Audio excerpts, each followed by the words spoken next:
ऊस पिकावर औषध फवारणी करताना हाय व्होल्टेज विद्युत तार अंगावर पडून शॉक लागल्यानं 43 वर्षीय शेतकऱ्याचा जागीच मृत्यू झाला। आज सकाळी 10:30 वाजण्याच्या सुमारास नागाव इथं ही दुर्घटना घडली।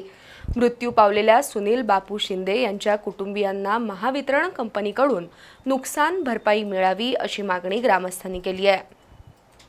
हातकणंगले तालुक्यातील नागाव इथले 43 वर्षीय सुनील बापू शिंदे यांनी आपल्या शेतात ऊस लागवड केली आहे।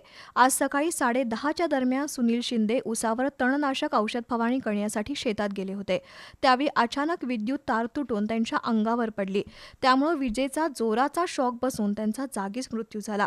दरम्यान शेजारच्या शेतात काम करणाऱ्या शेतकऱ्यांना सुनीलचा ओरडण्याचा आवाज ऐकू आला, त्यामुळे त्यांनी घटनास्थळी धाव घेतली।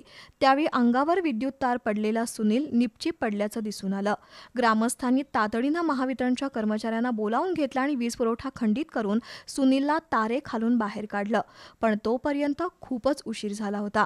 दरम्यान महावितरणच्या भोंगळ कामकाजाबद्दल ग्रामस्थांनी तीव्र संताप व्यक्त केलाय। आजवर विद्युत तार तुटून शॉक बसून अनेक शेतकऱ्यांचा मृत्यू झालाय, पण महावितरण कारभार सुधारत नाही, त्यामुळे ग्रामस्थांनी महावितरणच्या अधिकाऱ्यांना लाखोली वाहिली।